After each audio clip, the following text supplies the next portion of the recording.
Miro is a low-cost, highly featured, fully programmable autonomous platform particularly suited to developing companion robots. Miro's team combines internationally leading design and research talent with state-of-the-art understanding of biomimetics and social robots. In the future, robots will play an increasingly important role in our lives, interacting with us in our personal, public and private spaces and behaving in surprisingly natural ways. Miro is a hybrid of lots of different animals. We've done this because we want Miro to have its own distinct personality. We are trying to replicate nature rather than go the normal artificial intelligence route, which is much more mechanical and produces a much more stilted type of action and behaviour. A companion robot can be like a responsive pet, but they can also help monitor behaviour and wellness and give reminders about your daily schedule. Researchers and developers working in human-robot interaction will find Miro to be a useful, reliable and flexible platform that people from all walks of life will readily interact with.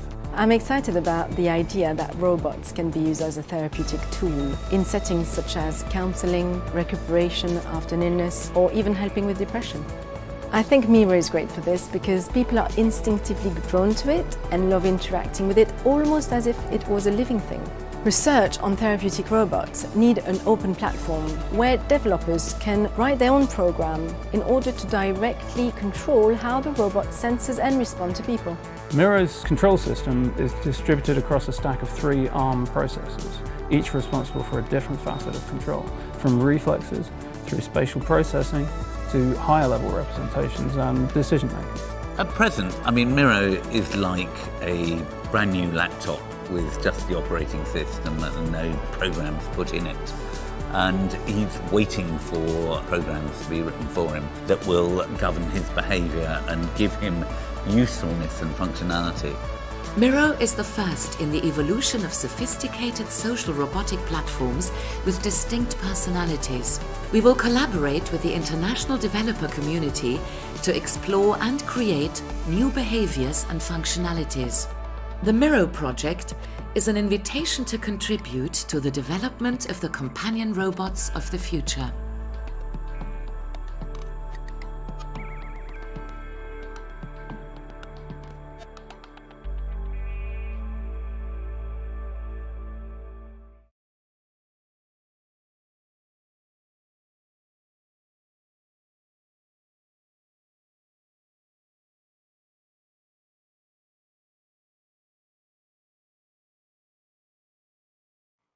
Hi, Daniel. Hi, Michael. I'm coming to visit you today. Yeah, come on over. Okay.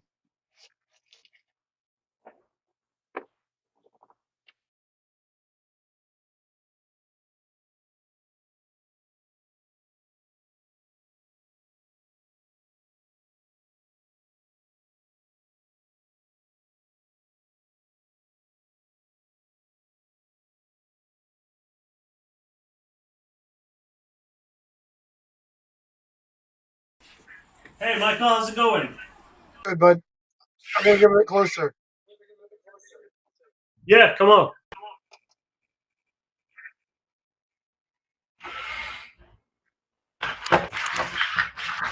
There you go. Hi, bud. Hey. So, Oh, how's it going to be a robot? Good. Good. I like it. Good? I like your hat. Yeah. It's nice. Yeah, have a look. I like. Yeah. Hi, Claire. So give me something to do. Here. Plug this into yourself. Oh, okay.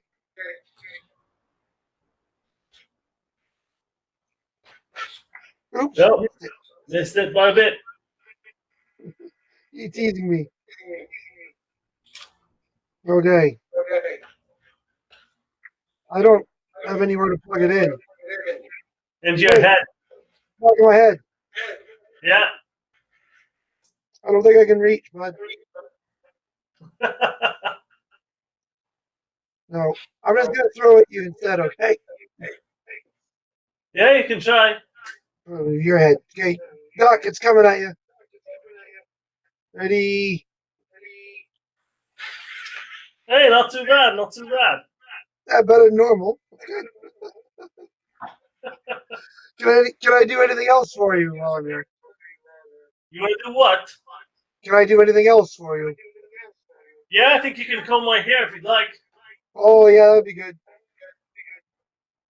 Hold on. Thank you. It's good. I got it? No, didn't get it. Oh, Try again. sorry.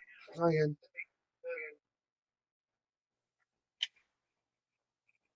Good. There you go. Nice. Bring your head over here. I don't want to walk off the table. Let's see how this goes. Oh, that's nice. That's pretty good. Okay, okay. A bit slower with help. Okay. You know what? If you got a pair of scissors, put a pair of scissors in this hand, I can cut your hair for you. Oh, Oh, man. You don't trust me. It's just a cute little robot. There we go. I think you look great. thank you. I'm going to throw this at your head now, too.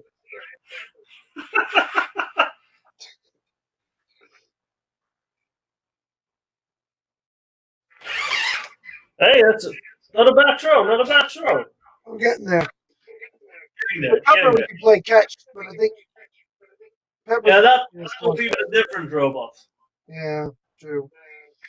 Okay, well, I think that's it. It's been nice. It's been a slice. I'm gonna go now. See you, Michael.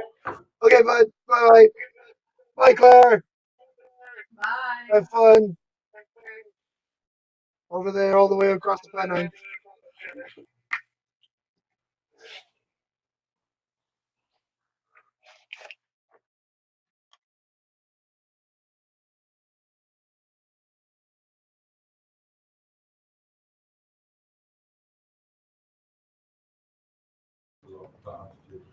And we're live.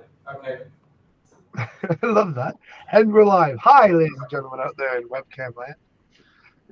We're back with the Miro Maze. And I can hear myself because I'm an idiot. I turned on Twitch so I can watch myself because I'm a narcissist. You really wouldn't do this if you weren't, would you? Stop giggling, Daniel. Say something. So, hello everyone. Welcome back to the fourth day of the Miro Maze trials. And I've got quite a lineup today. Shorter program than usual, but quite an impressive lineup. Depending if we have any no-shows or not. All looking really good. Miro's ready to go, fully charged, and amped up. Daniel, do you have some news for us? Any new times that have come in since last time? Yes, I believe there has been some changes in times, especially with Michael's son there the other day. Somebody beat him. Taking us to a 30-second, 32-second, I believe it was. Which then you subsequently broke the 30-second barrier. But that doesn't count. I'm on the local network.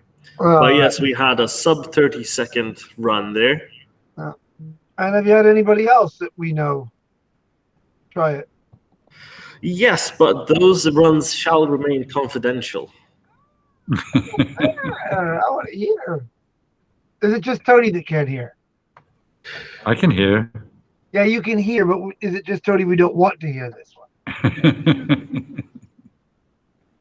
I can mute. Tony, cover your ears. It's muted. Oh, okay. I can hear what Daniel says anyway from across the room.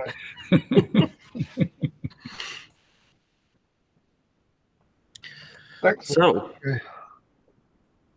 any news for us, Michael? Not really. Today we have some exciting interviews coming up, don't we, Tony? We do. So we are talking to Dr. Emma Norling from the Department of Computer Science about the student experience of studying computing in an age of robots and COVID. So yeah, looking forward to that. And we're having a roundtable discussion about robots in education with Richard Waterston, who is the author of the new UK RAS Network white paper on that topic, and also with Melissa Butt, who is the director of the World Education Robotics Programme for the UK and of discoverystem.org, which provides teacher training and we've lost your audio, Tony. Experience. You lost my audio? Yes. Oh yeah, I have to plug in my microphone. I don't know why I've lost my audio. Keep telling us all these things you need to do because we can't hear you. I can hear him though. Just me, because I don't hear Michael either. Might just have been you. So yeah, so that's coming up. I don't know what time we're doing that. Have we got a schedule? Is there a scheduled time for that? Yep. For to speak to Emma. For the Robotics and Education Roundtable. I think Emma's scheduled at 2:00. Yep. And then Richard and Melissa, I think, are scheduled for past. Or we're scheduled with Richard at past, and then the interview starts at 22, I think. Yeah, Richard is going to have a go on the robot, I think. Ooh, very exciting. In other news, I don't know if you're following the international robotics news, are you? I usually do, but I feel like I missed something, Tony, the way you're setting this up.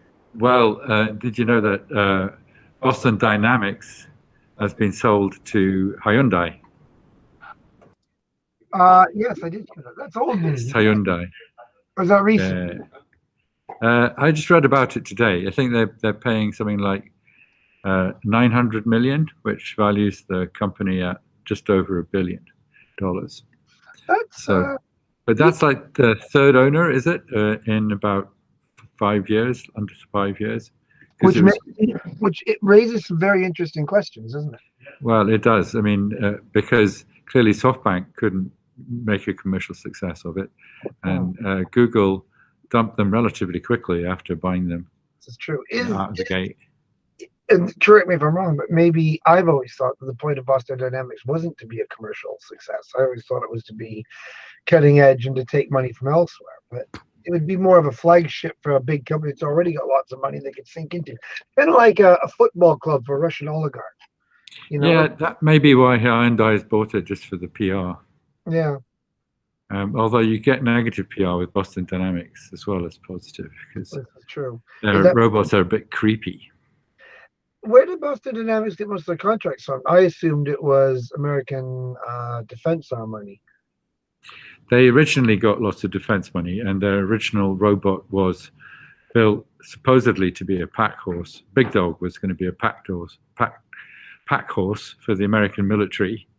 Right. But I think it was too smelly and noisy,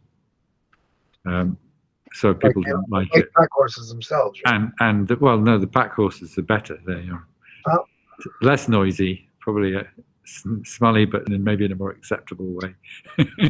But probably more importantly, intelligent and can walk on rough terrain, as opposed to just making good videos. You would have thought enough, yeah. Whoever has Boston Dynamics has a whole access to infinite amounts of really good YouTube clicks, and too, don't they? Because I mean, who dominates? People think of robots, think Boston Dynamics. Yeah, absolutely. Yeah, they have the best YouTube clicks, but they got quite a lot of negative PR earlier this year, didn't they? When they sold one to the was it the New York police? Yeah. And they were using it in crowd control. Well, except they had to have like 2 police officers behind it to do the job of this one thing that they didn't actually need then, did they? Yeah, and I think people resented being controlled by a robot dog. So it wasn't great PR for...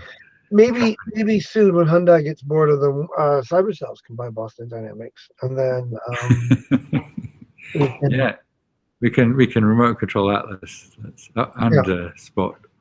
Yeah. So my favorite videos are the Spot dancing ones. Those are pretty good. I like the ones with the humanoid one. I quite like Atlas sort of doing acrobatics. That's definitely there's some very cool stuff. They do some impressive stuff. It's certainly it's kind of weird. You know, we're talking about business, but the business of robotics is so tied up with how this moves forward.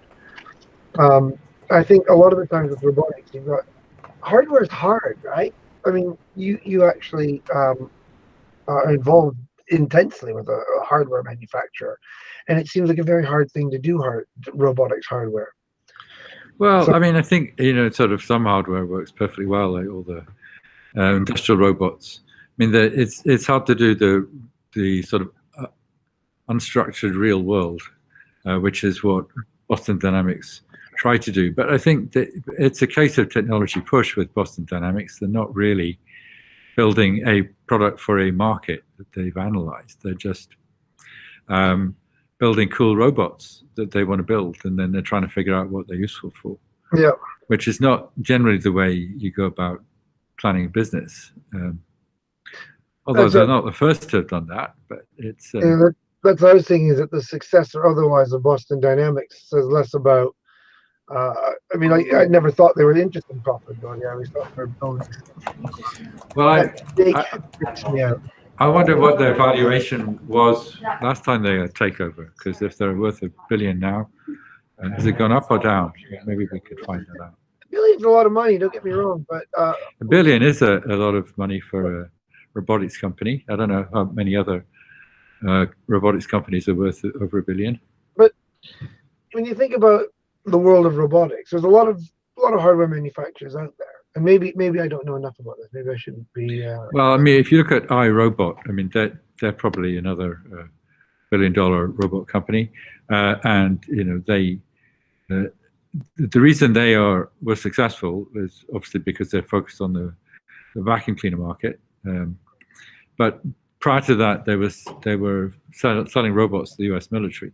So a lot of these American companies have got through the sort of difficult startup stage by being supported by military funding.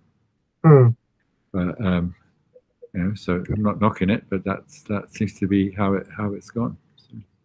And that's true of other technologies as well, I suspect. Yeah, absolutely. I mean, I think that's I'm not sure about Atlas's moves in this video. I find them quite impressive, unlike the moves of any other robot. It's kind of dad dancing, though, isn't it? Yes, but that's the whole thing, isn't it? Speak for yourself. This dad's got some moves. Like, I can bust some moves better than that. I like that one. That's a good move. Yeah. Yeah. There you go. I think Spot's arm with the head like that reminds me of something from Little Shop of Horrors or Alien, the first Alien movie. It totally reminds me of that, especially with that sort of little mouth on the end. I was going to say they probably need somebody like us to come in and help them make them understand why nobody loves their robots. Well, I think they deliberately make them creepy. Why else would you make Spot like that? I mean, it's definitely got a snake-like head. And everyone knows that people are afraid of snakes. Oh, this is cool. I don't think I've seen this video before. What's that on its head? I don't know. That's impressive engineering, if nothing else. I mean, Jesus, I don't know about robotics, but that's impressive engineering. Oh yeah, no, this is they're very cool robots. I'm not meaning to criticize. I think they're beyond state of the art. Although robot dancing is impressive, but it's not the hardest thing because it's all pre-programmed. Yeah. There's maybe a certain amount of sensing in there, but if you could, the balance, Atlas's balance is just incredible. And even now is really well engineered. I mean, for probably a thousandth of the cost, you could get a little now robot that could do some pretty impressive stuff on one leg. Yeah. Which is interesting. These are good to watch. Yeah, that was a cool video. When are our contestants coming today? I don't know. I think Daniel might be speaking to one now, is he? Yeah. So there's somebody coming online soon. I think we have a message. So there's a question about, connecting IBM Watson with Miro. Where's this? Yeah, we have thought about that. We haven't really done much in that direction. I think we'd probably go with a more general sort of chatbot type capability before because Watson's really a question answering system.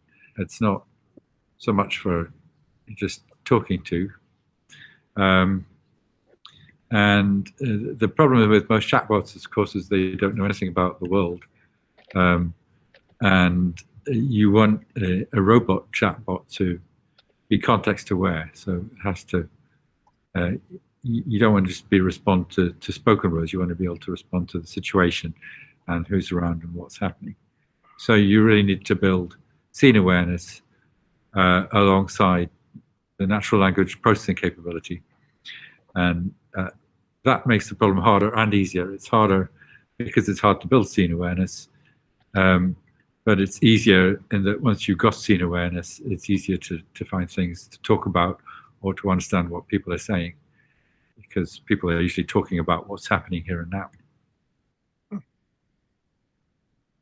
So yeah, we're looking for people who want to build NLP, natural language processing capabilities for Miro. So if anyone wants to do that as a hobby, get in touch. Somebody said this question came in. Where did this question come in? It's in the stream chat.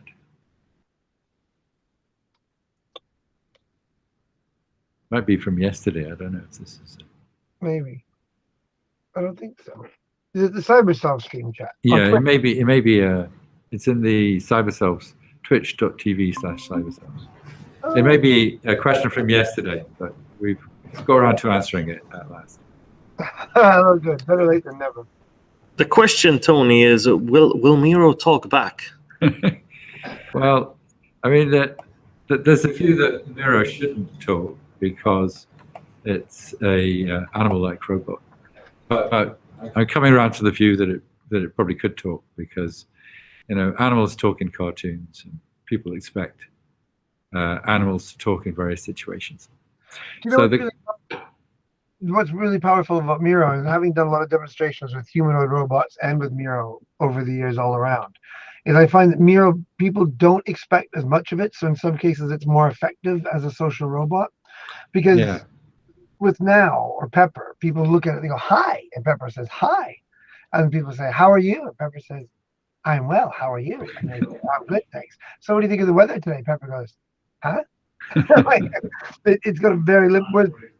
Nobody was that. I think that's the problem, is that robot language understanding is rubbish. Yeah. And a lot of it is just pre-programmed, and people probably don't realize the extent to which a lot of the responses are pre-programmed. So, and particularly Sophia, is. Although people knock Sophia, I quite like Sophia. We could play a Sophia video. Let's not. No, I like it. Why? What do you mean? What's not to like? Not particularly a fan. Well, we did meet it in London, didn't we? And it wasn't as impressive. I was going to say in person, but what do I you was like? there in person. What do you like about it, Tony? Tell Daniel and I why we're wrong not to like Sophia. What I like about it is it's a kind of theatre. It's kind of performance. This is true. It's robotics as a sort of performance, and and it's you can't really knock the sort of realism of the facial expression. It's really good, and it can also have a conversation, even though a lot of it's pre-programmed. So it's not bad. It's certainly state of the art, and it's got a sophisticated chatbot. Where it falls down is that it makes too many strong claims for itself. No, no robotic. Yeah, that's where it really gets to me. Yeah. That is a depth sensor, Michael. What? It's a depth sensor. Depth, a depth sensor. But Like a Kinect. Like we wouldn't notice. This is quite a new Sophia video. Let's watch this one. Yeah, I have to say, in this video, the face is less dead than usual. Yeah, that's true. Is this brand new? It's like a year old. There's this one that's 4 months old. Can you put that one on, Connor? Yeah.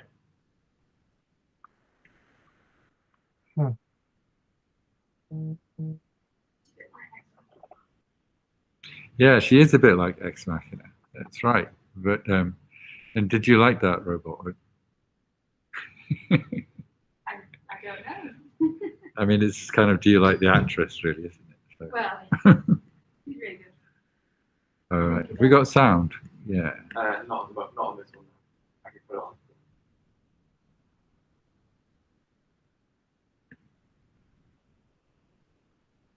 2021. I am an artificial intelligence. You might like to become an artificial intelligence. Hong Kong-based Hanson Robotics says 4 models, including Sophia, will start rolling out of factories by the first half of 2021. The company's founder and CEO, David Hanson.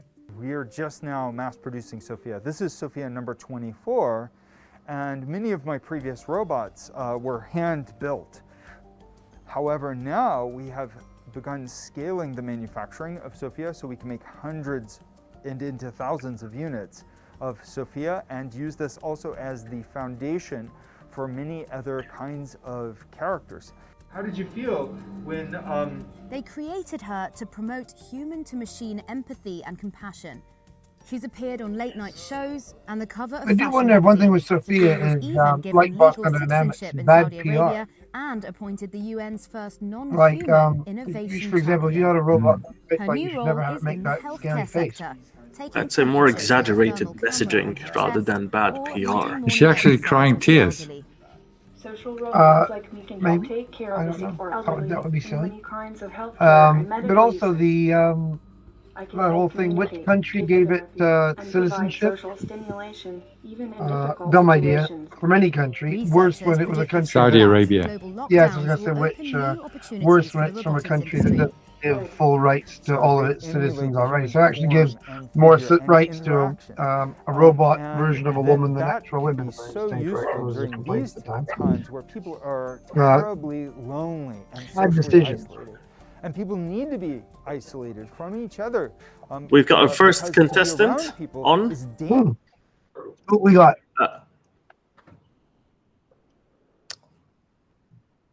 Sorry, my dog seems to be barking in the background. I'm just going to mute until I'm needed.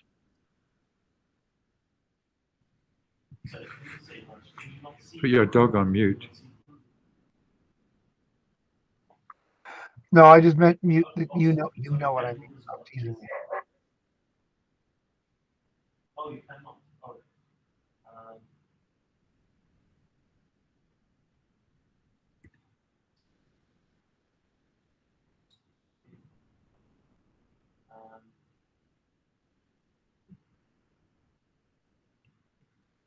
So I wonder how much Sophia is going to cost to buy.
Okay, now I can see this maze. Perfect. Okay. So, do you want to guide you through how to control the robot? You have the WASD buttons on screen, and those can also be used via the keyboard. W will move the robot forward, S moves the robot backwards, D rotates the robot to the right, and A rotates the robot to the left. And then on your right, there are the arrow keys as well, buttons on screen, but also mapped to the arrows on the keyboard, and you can use those to move the robot's head as well. You're currently in a starting area, So feel free to test the control of the robot and get accustomed to that. And then as soon as you're off, when you cross the black line in front of you, the timer will start. And we will time you until you reach the checkerboard at the very end of the maze. Great.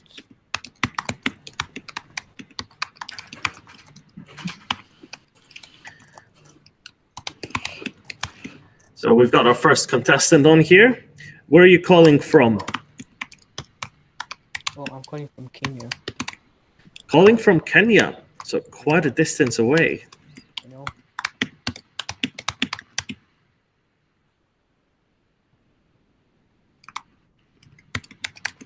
Yeah, of course.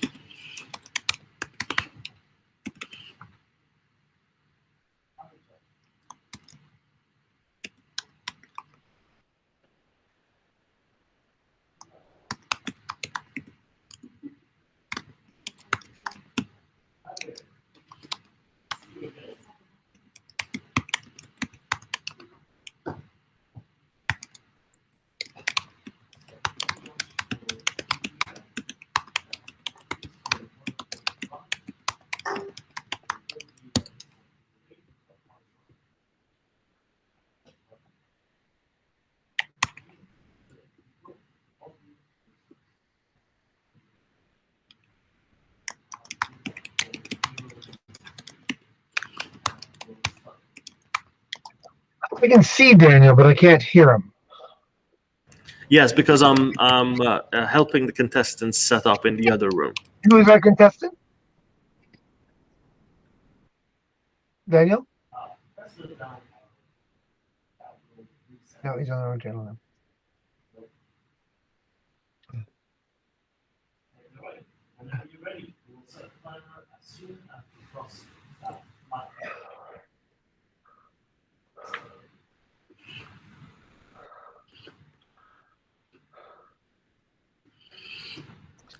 Here we go. We've got Harsh from Kenya taking it away for a first trial of the day.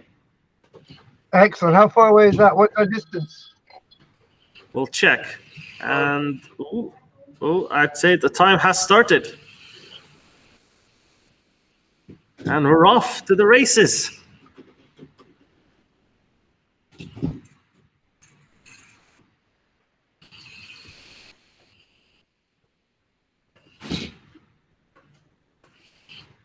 Into the chicane, as Tony is calling it, yes.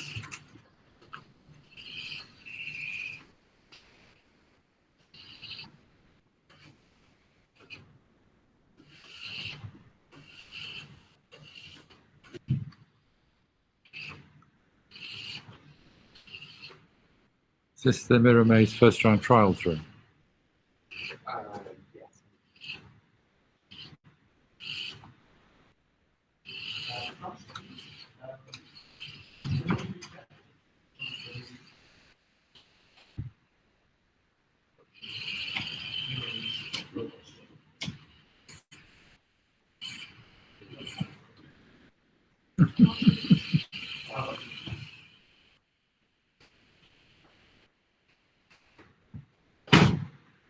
Whoa, that's a loud bump. It's not the maze falling apart, is it? This is a decent first run. It was very well built, that maze. I'm not knocking it. This maze is it's a miracle of engineering. It's like the what's the famous bridge? The Golden Gate. Hey, Leaning Tower of Pisa. Well done. It's a good time. 1.5 minutes. That is good time. great timing. 1.5 minutes. For somebody who's on the... It was 1:33. You can see it on screen there. 1:33 and 92 milliseconds. And did you say you were in Africa? So this is our first contestant from the African continent. It is actually. So excellent. It worked pretty fast. Can we measure this distance out?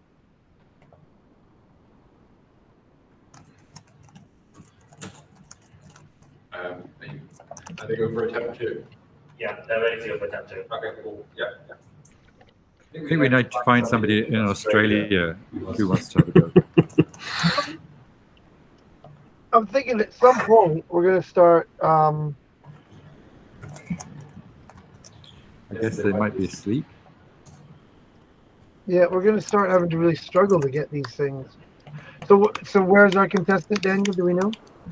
Kenya. Where in Kenya? It's a big place. No, I don't know where in Kenya. Ask. All right, it's 11:15 in Canberra.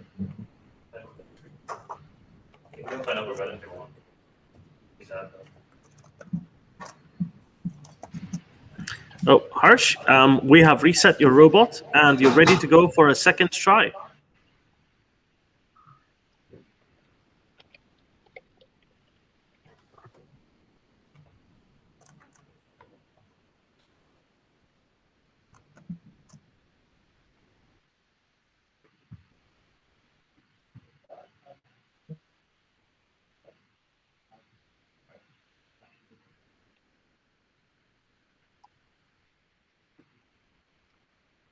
Okay, we're talking about 7,000 kilometers right now. We don't know precisely because we don't know what town the contestant's in, but 7,000 kilometers is impressive. Is this the longest we've done, or we had yesterday somebody was in somewhere in India, I think, which might be further away.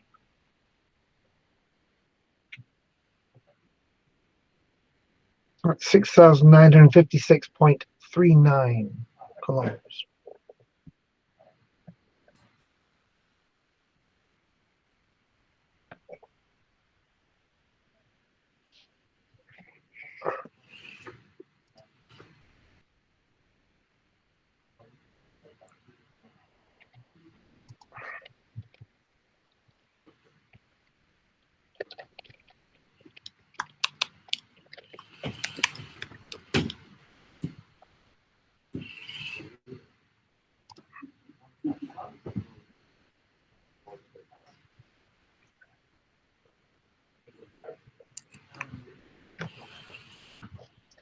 And we're off. The clock is on. Better finding your feet to the first trip. Well handled the first turn. Oh. Oof. Good. Do the first chicane. Very professionally taken. Very nice. Oh, too much of a turn. Oh, right, wrong way. And up. A little bit of getting stuck in the bottom there.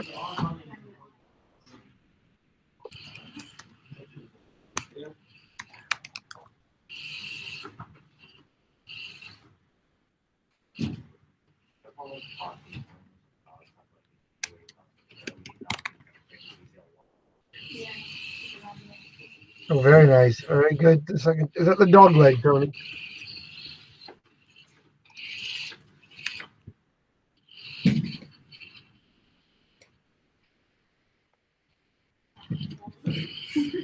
Oh, visiting, stopping, saying hello to Wall-E there on the famous Wall-E corner.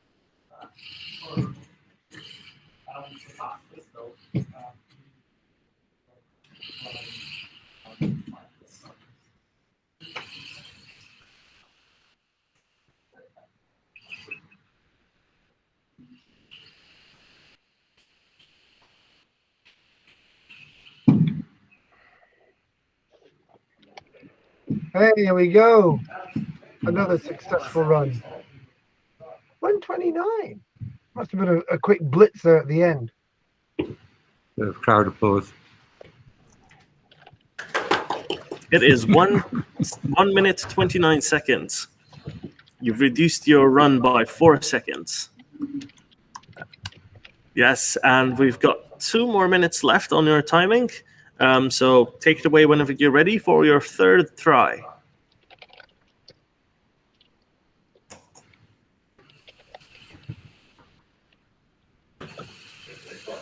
Yes, exactly.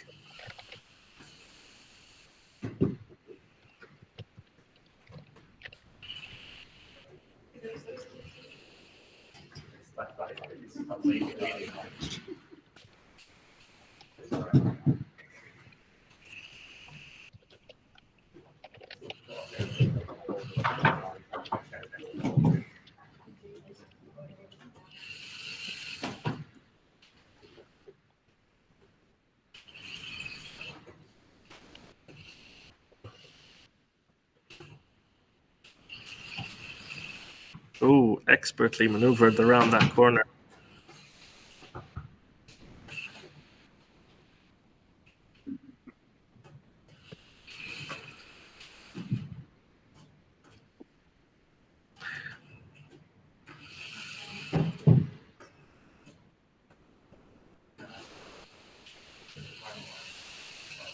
Nice turn. Oh, very good. Very nice turn there.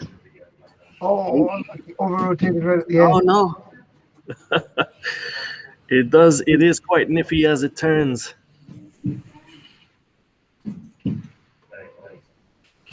There we go. 1 minute 19.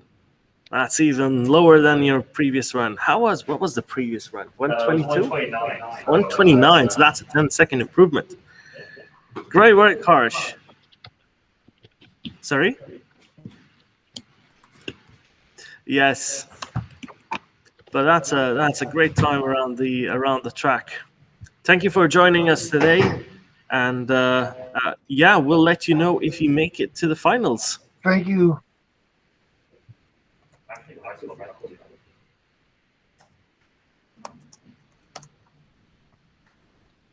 All right, Miro is now set and ready to go again. Now, next up, we have Kees Hendrikse. Am I pronouncing that correctly? Kees Hendrikse. Sorry about that. It's Case. Yes, Kees is on. Yay. Show us how it's done. Let's go, Case. All right, so Kees, whenever you're ready, feel free to teleport into the robot.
We seem to have lost sound. Well, I have anyway. Oh, I can. Maybe it's just Daniel we can't hear. I hope everybody can still hear me. We're just waiting for Case to give his run. Let's see here. There's got to be some good. He's usually good on the Twitch feed. So if you're not watching, by the way, you have to be, else you wouldn't be listening to me right now. If you want, we've got Twitch on Cyberselves and UK Robotics. We've got YouTube, Cyberselves, and UK Robotics, and we have our Facebook page as well. All very exciting. We are multi-platforming. I like it. We're starting to get into some commentary in the comments now himself on Twitch, particularly. So he's what a turn, Lazen Bobby says. For this. Excellent. That's what I want to see. Now we get some trash talking going in there. We'll start. SmackDown. Just wait. Jonah was going to post something yesterday after beating everybody and say something about us boomers not being able to do it. But we get more young people into it, so hopefully we'll get some faster times in.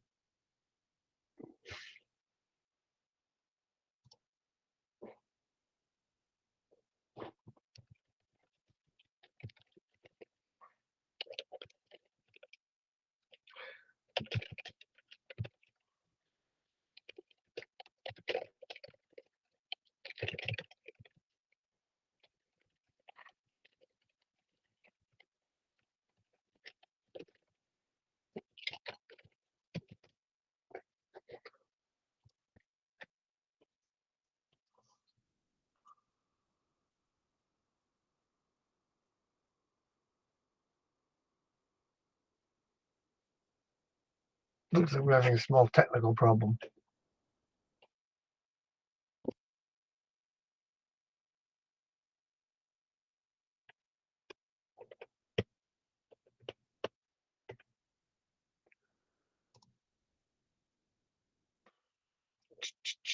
Two.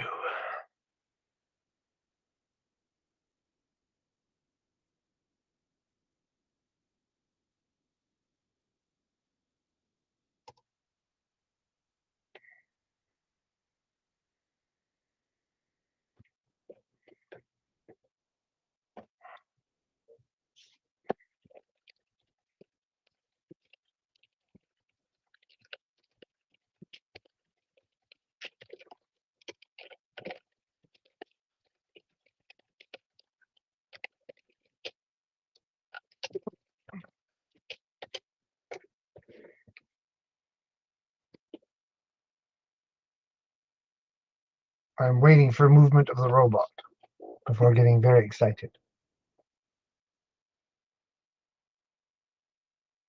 I think Daniel's beard's getting slightly bushier. Feel free to comment in the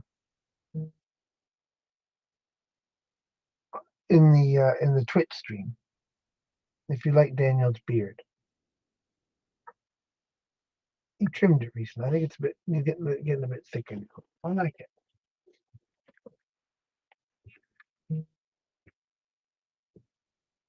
Oh, we have some news here just from the internal team. Right.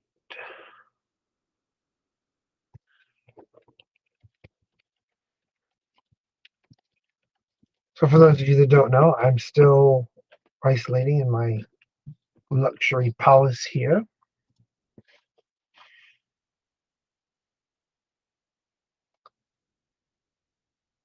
While everybody else is there in the Diamond in Sheffield.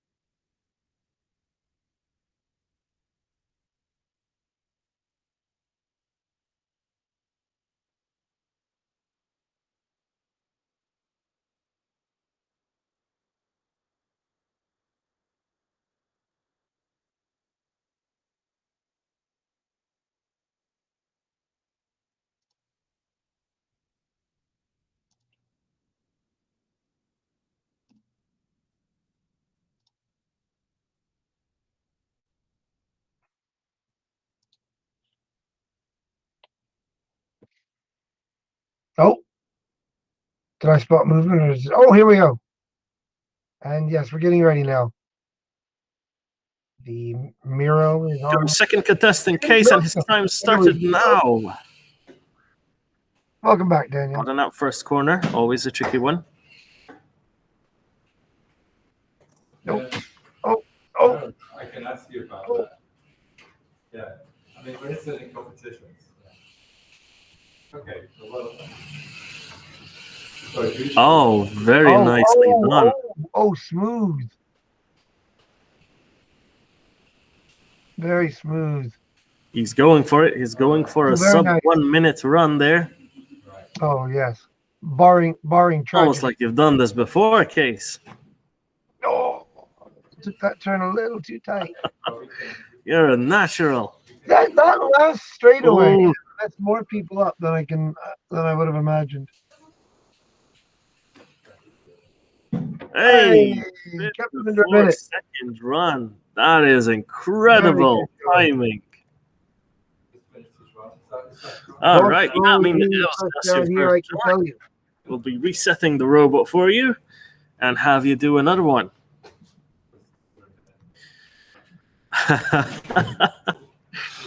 Michael, what was your last time? Case is challenging that time. Well, my last one. Yeah.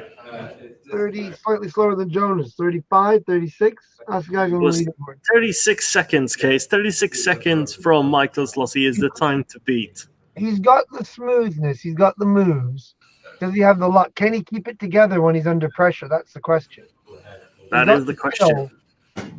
Doing well so far. Yes, but he repairs it. He can still go. I think he's still on course here. He can still pull this off. Yes. Down Terminator Alley. Yeah. Brief hello to Wally there. Oh. It paused on me.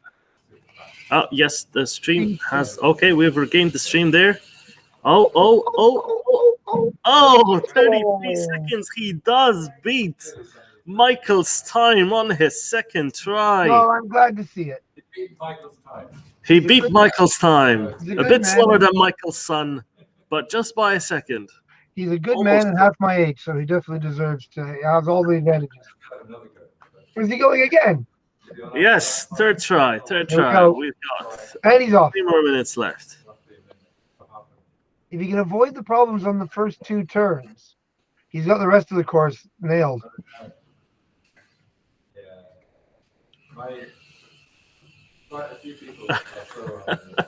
Very good through the chicane now. That used to be the trickiest part of the course. I think people have sussed it now. He's even better on that part. That's his strength right there. Oh, the 180 is always difficult there. Oh, 36 and 35.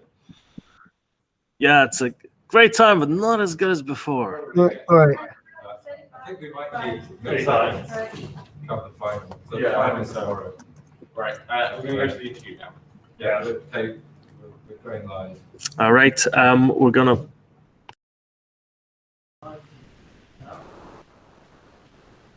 You give me a wave when we're ready. Oh, here we are. So, hi everyone. I hope you're enjoying the exciting competition. There's some fast times being put up today.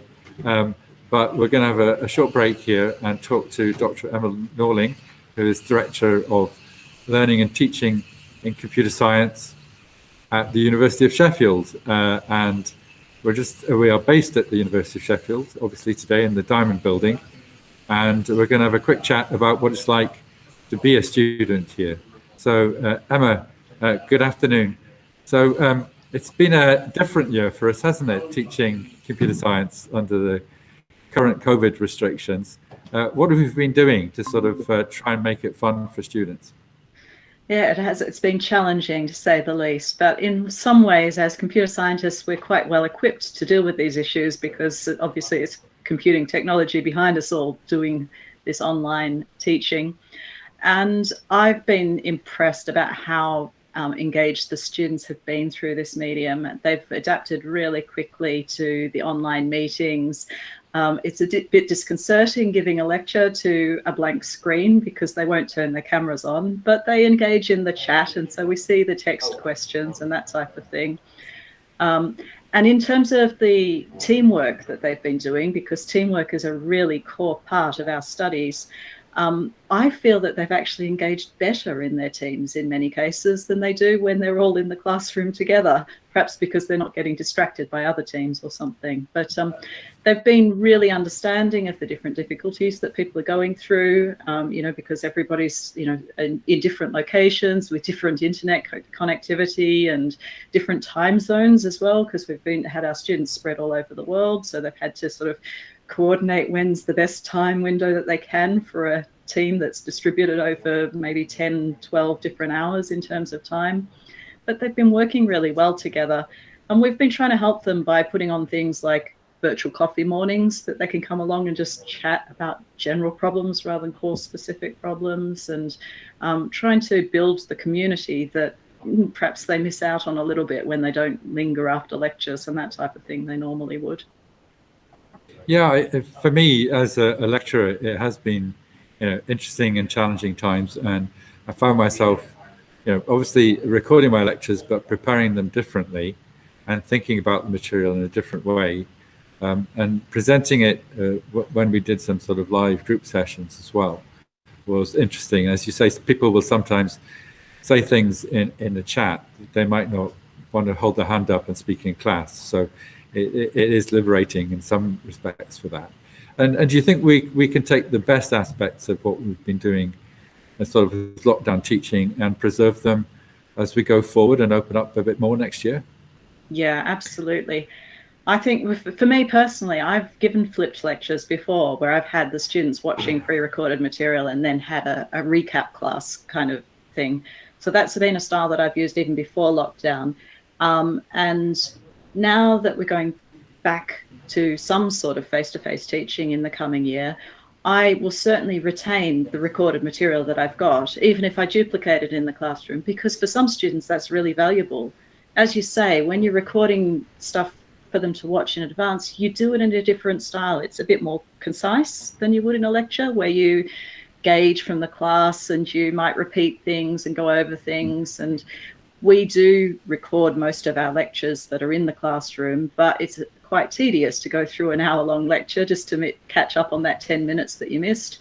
Whereas when we're recording for pre-recorded material, we tend to break it down into short chunks, topic-based. So it's really easy to go back and recap on what you want. And all that material that I've gathered, it's going to be there for my students, even if I give normal lectures. Yeah, and I think we are hopefully going to have more face-to-face teaching come the autumn. And so people that are thinking about coming to the university next year, what should they expect? Will it be blended? What's the plan at the moment? I know things are up in the air a bit still. Yeah, it's really hard to tell with the way things are going at the moment, but we're certainly hoping for a lot more face-to-face activities. It's unlikely that we're going to have the large group lectures that we traditionally would have. So any of the big lectures are probably going to still be pre-recorded, but we're hoping to have more sort of tutorial style, laboratory-based material where we're actually in the classroom and we have the chance to talk to each other and learn from each other as well as from the lectures and that type of thing. It's certainly going to be blended because we recognise that there are some students who might be stuck in countries where there are travel restrictions or things like that, where they're not going to be able to get back to Sheffield, at least at first. So for them, they'll be able to continue their studies online. But we think the best experience is going to be for those who can be in Sheffield, who can participate in the on-campus experience. What do you think is distinctive about computer science at Sheffield compared to doing it almost anywhere else in the world? What do we do differently? I think at Sheffield and in the engineering faculty in general, we have a very practical bent where we're very keen on students getting experience of what it's going to be like in industry. And one of the ways we do that in computer science is through the software engineering program. We have a module that our students do in second year called the Software Hut, where they work in small teams to work on a project for a real client, often somebody somewhere else in the university, but not from a computer science background. So they have that experience of learning to deal with people who aren't necessarily technically literate. They have to translate the requirements into terms that people can understand and that sort of thing. It's a very different experience to being given a specification that you then have to go and write a program for. Having to work out what that specification is a challenge in itself, which our students really discover through that module. And they love that experience, and it gives them, huge advantage, I think. Yeah, I think I've been in this university for way longer than I want to remember, but I was in psychology for decades, and then I managed to change job but keep the same office and switch from psychology to computer science. But what I noticed about the culture in computer science is there's real interest in how we create real-world impact from our research and helping people make that crossover from research into practice. And that goes right the way through our degree teaching and into the research that we do. And in Sheffield Robotics, we've got a bunch of spin-out companies, but we also have students starting spin-out companies as well. And we really encourage that and promote it and train people towards that, which I think is great. Michael has joined the interview. Did you have a question for Emma? No, yeah, I'm enjoying just listening to you two talk for a while. I'm, as you know, I'm not a computer scientist by background, so I've done a lot of teaching at the university. Very little of it in the computer science department. A lot of it's from other things. So a lot of the questions you're asking about face-to-face and the conversation about how that teaching is going to evolve, I think is really interesting. I think there's looking at it, the way technology's developed, I think it's very, it's intriguing the way that you think that we live in this 21st century. It'd be easy just to pick up teaching and move it online. This, I think, is what everybody assumed would happen in the COVID age. Where it's the same thing. We just do it because we're all used to Zoom chats. But in practice, it was very different. Most of what I've had to learn is from watching my wife, who teaches English Lit at Sheffield Hallam, and it's not the same as just picking up our lessons and moving to it online. And we have to adapt. We have to redefine our practice, I think, when we do that. And one thing I'm keen about in terms of what we're trying to do with robotics is building a kind of resilience into the system so that, heaven forbid, we ever have to do this again. And I think we have every expectation we might have to do this again, that we're somehow ready for it, that we somehow know what we're doing. So I think we're always going to go back to a kind of blended teaching. I don't think we should ever get to the point necessarily where we're saying, okay, well, that's COVID done. Now let's go back to the way everything was before. I think we've got to be a bit more creative and kind of take some of these lessons we've learned and carry them with us. Absolutely. I mean, I think with robotics, it's, because I talk to a lot of our undergraduates who do the robotics at Sheffield. And one of the things they say is how beneficial it is to have the simulators where they can try out their ideas anywhere, anytime. And it's not quite the same experience as doing it with the real robot, but it's much better than nothing at all, where you just write your code and you then go into the lab and then put it on the robot and discover it doesn't work. At least you can iron out a lot of the problems using the simulator. And our computer scientists do that anyway. I mean, when I have taught in computer science, we started with simulation, and then you go on for that very reason that, if you're going to ruin a robot, drive it off a tabletop, better to do it in simulation first than do it to a 2,000 pound or a 20,000 pound robot. Do you think that computer science students and computer scientists in general, but that they're better prepared for this new world we're going to have to enter into because they're already there? Well, maybe it's hard for me to say. I'm not a digital native. I know I look young, but I'm not I'm not that young. But is it just all digital natives are going to be better at this, or do you think the computer science students have a bit of an advantage because they're more comfortable working in remote cyber spaces? Yeah, I don't know. It's quite difficult to say. I'd say that it was a struggle. It was as much of a struggle for them, I think, as for anyone, because it's not, as you say, it's not just a matter of picking up and putting it online. It's a totally different experience when you move to online teaching. And from talking to the students at the start of the thing, what I found most was that they were missing those small conversations they'd have before and after the class in the corridors, where they'd just be chatting, just getting a feel of how everybody else was going relative to themselves. And this really is a really hard topic, not just me, it's everybody struggling with this. And when they're all separate and they only come together for the online sessions, they don't have those informal opportunities. So as I was saying earlier, one of the things that I've found really valuable for them was to set up these virtual coffee mornings where they could have those informal chats and talk about whatever they wanted, which included how darn hard that subject was, or this bit was easy, or that type of thing. That's really I think Go ahead, Tom. it's interesting that the experience of the last year and a half has really shown that we're not just going to shift away from students coming to university and being in a place and studying for a degree. That's not going to disappear. And I don't know if you know Martin Ford's book, The Rise of the Robots, but he has it's written about 5 years ago. He has a chapter in there about education and about how university education is going to be massively disrupted by online media, and sort of a few big universities like MIT and Harvard, Oxford, are going to take over and have these massive online courses that everyone's going to do. But I think that isn't the way things are going to pan out, because students do really want that link, both with each other and with staff, and you can't do that with classes of 10,000. And I think we found it, as difficult or more difficult to teach a class of, about 300 in computer science online as if they were here in person. So I don't think you can just instantly scale up education in the way that people might imagine. There No, I are agree with aspects of it which are one-to-one and face-to-face, which we need to keep.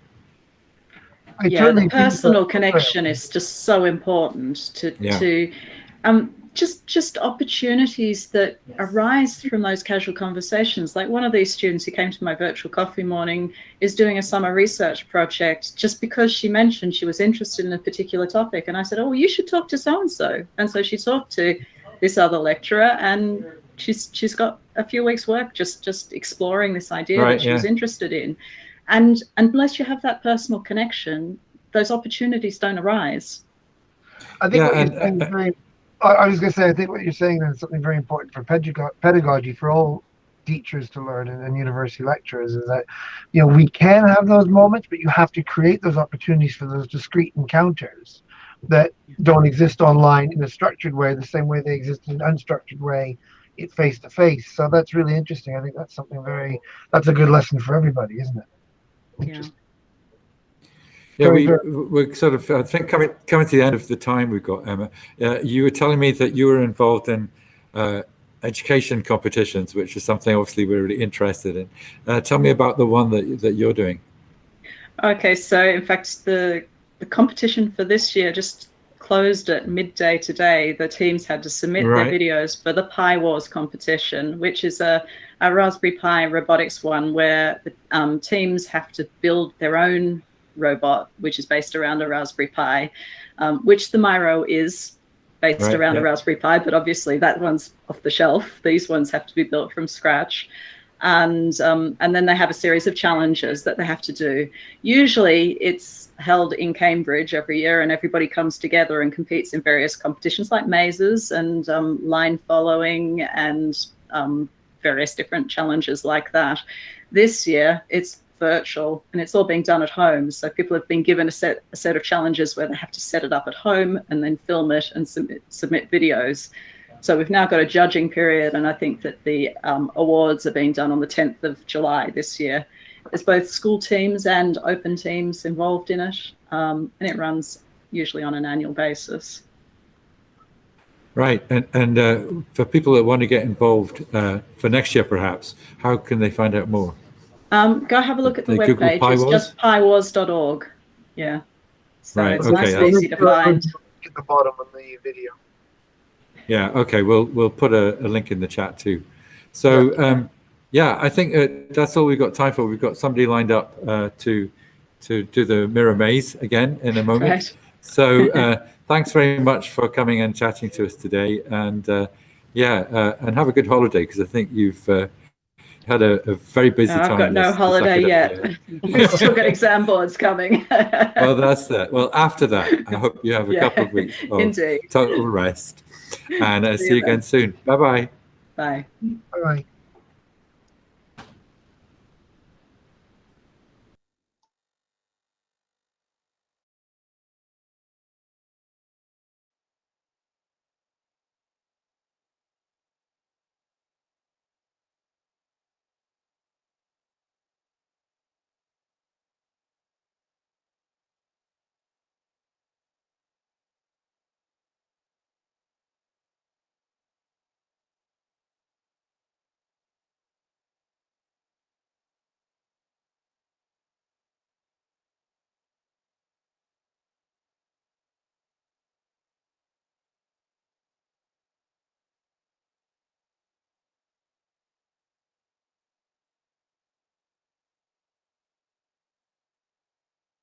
The robot. Oh, that's quite loud.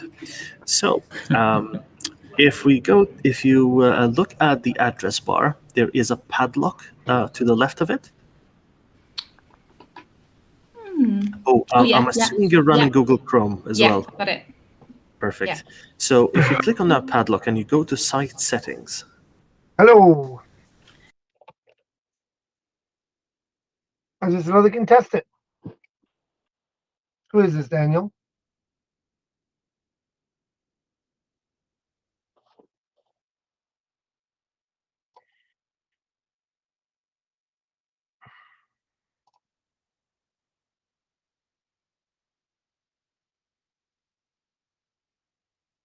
sure what's happening at the moment.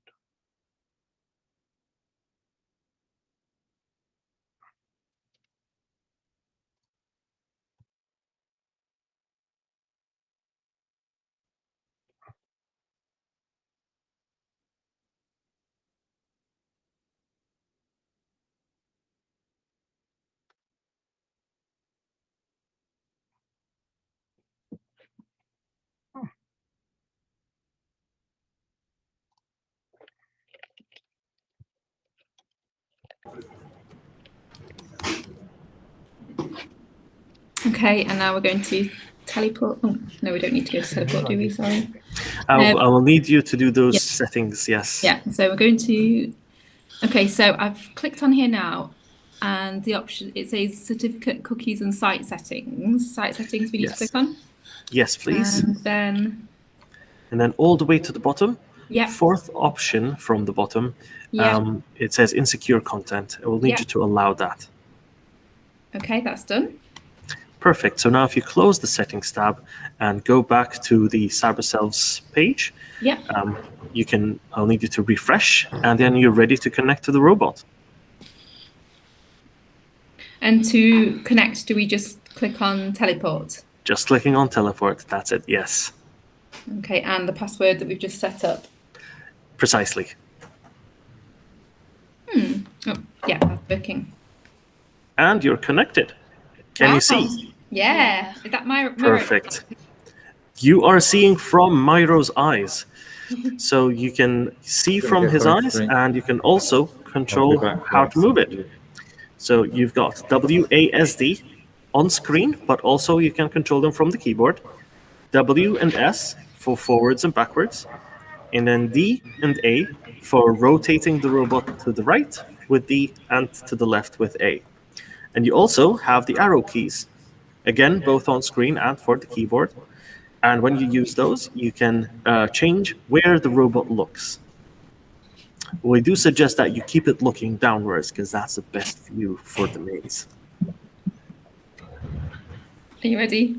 What do you mean? Do you want to start moving Miro through the maze? Yeah, so you are right now in a testing area. And then as soon as you go through that first threshold, your time starts. And we will time how fast you can get to the checkerboard, which is at the very end of the maze. Okay? I'll do the announcement live now. Hello, everyone. We're back with another contestant. This time, we have got Sarim. Hi. He's a primary school student, and he's going to be going around the maze for us. He's currently getting accustomed to the controls, looking around.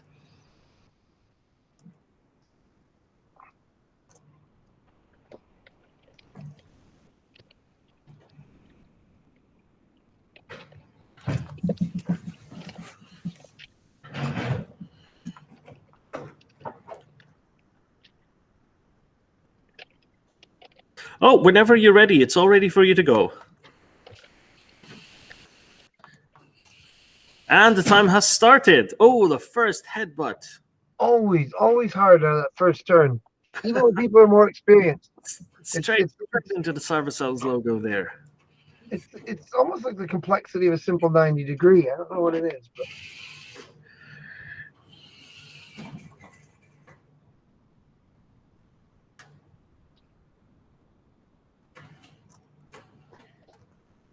reverse. Come off the wall.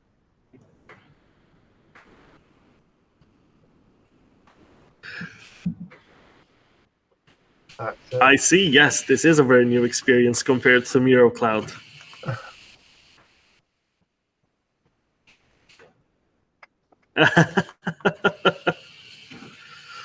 We're gonna have to make this maze for Miro Cloud now, I think, so people can do their own autonomous, can design it so the robot can autonomously navigate the maze. Ah, very good.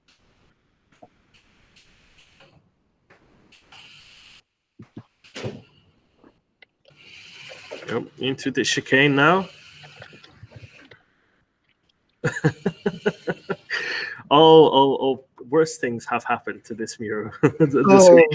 You have no idea. We've done horrible things to Miro. That's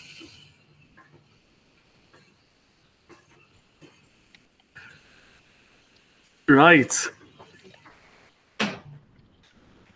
Yes. Here at Cyberselves and at the university, we call that the Miro developing character. When it develops something different than other Miros, like you say, a droopy eyelid. There's a legitimate case here. We could talk about a kind of existentialism, where like that's a good time. There we go. That is the end of the maze, and our time there is 1 minute 55 seconds. That is a very good time for a first run. That's a very good. Resetting the robot back to its initial starting position, and you can have a second go.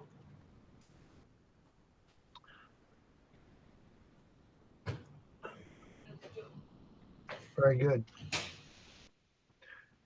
Yeah, we find that robots, they come to us all kind of new and packaged and fresh, and they're a bit boring. And then it takes, well, the way Daniel and I treat them, usually about a day for them to start to develop a tick. Yes, you can start whenever you're ready. And then that's when they become personalized. And we're off.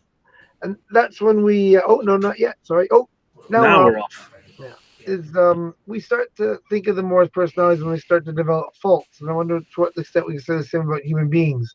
They come out all kind of fresh and new, and they're a little bit boring, let's be honest. I mean, they're cute, right? But they're boring. And then they develop characters as they get scarred by the experience of living in the world. And I wonder if that's what the personality is. It's just a way of dealing with the problems that arise. Let me know if I'm getting a bit too heavy on. No, but that I feel like that's even true for humans as well. Those minute changes and imperfections that make us human. Yeah.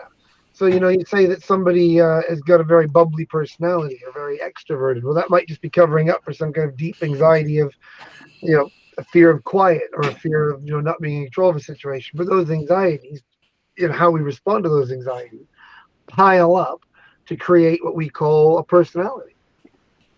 Precisely. And I choose when we go to primary school student to bring up the existential philosophy, and I don't know why. I'm not a huge fan of existentialism, but I do find this all very interesting.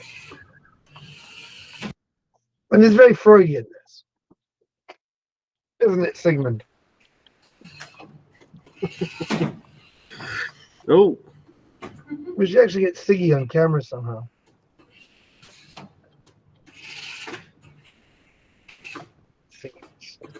Over my shoulder. Actually, this is a good metaphor. Sigmund Freud sits over my shoulder at all times. Come on, yes, it is at the University of Sheffield. You're correct, Sirim. Sorry to interrupt there, Michael. No, not at all. I'm just hoping we can beat the last time. Come on, get off the wall, get off the wall. Come on, come on. Try reversing and then going at it. That's it, that's it. Sometimes you got to not be afraid. That's it. There we go. Solid finish. 1 minute, 52 seconds. 2 seconds slower, but I think you can do so much better in the third try, don't you think? Yeah, sometimes you've got to actually We'll reset the robot for you and we'll go a third time.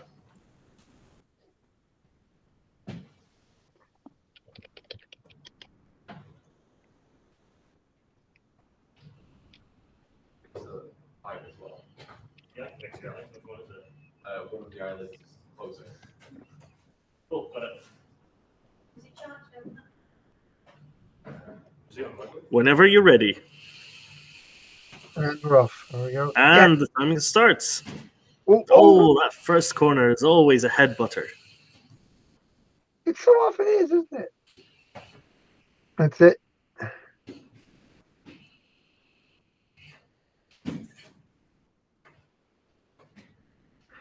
Try reversing. Sliding across walls now. Get reversed to get the right direction. There you go. There you go. There you go. Oh. Remind me to reinforce that wall. Yes, I wonder if it's going to last until tomorrow. I hope so. That specific section of wall has been headbutted so many times over this week. You know what's funny is that before I built this thing, some people said it was too complicated or too big. Now I'm thinking. I'm thinking now we need something trickier. Oh, that was nicely done. Oh, that was smooth. Oh, that is very well done. Oh, just the last bit there. Crashing against the wall. This is good negotiation. This is good.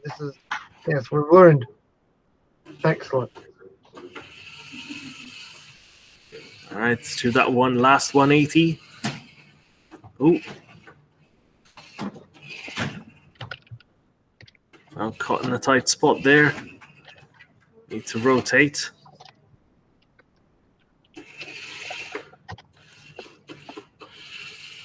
There we go, there we go, there we go. Yes. Yes. Yes, yes, yes. Oh, bit more, bit more. Hit it, hit the checkerboard. Smash into that wall. There we go. There we go. 1 minute 40.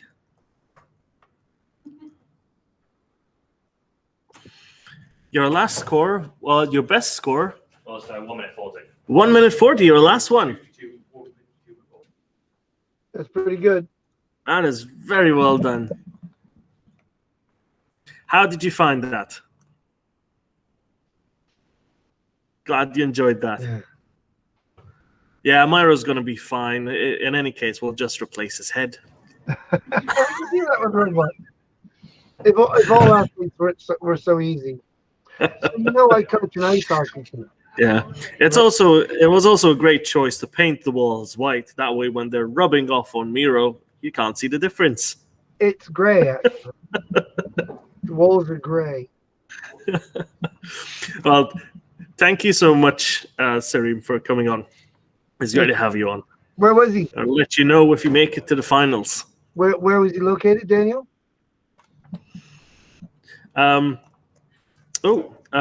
Can you tell us where you're coming from, as in where you're calling in from?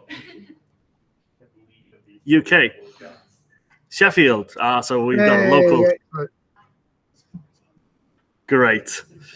Well, it's great going. Now we've got Richard from Wales coming up next. Oh, is he a young person, a primary school student, maybe a high school? Primary school, yes. Primary school student. Excellent. Level. It's that. Hi, Melissa. Hi. Good luck, Richard. Oh, yeah. What did you get, Melissa? What was your time? Richard, if he's a young person. Oh, I haven't had a go. Oh, you've got to have a go. I've not had to go yet. It looks great. It's brilliant, isn't it? Yeah, definitely. I think the more computer gaming experience, then the better the skills are for this. Exactly, which is my definitely. My gaming skills are not that great. Mine are negligible, if that.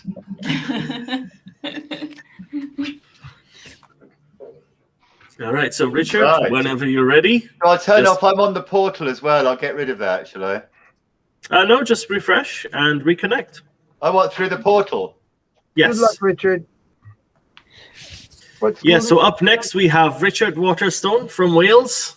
He's the last founder from Cyberselves to have a go at this. Richard. To have a go at our internal scores here. And just a reminder to beat, we've got myself at 29 seconds, but that's done locally. But that's done locally. We'll put that aside. And then we've got Michael at what, 136, Michael? No, 32. Are you that far in front? 132. No, not 132.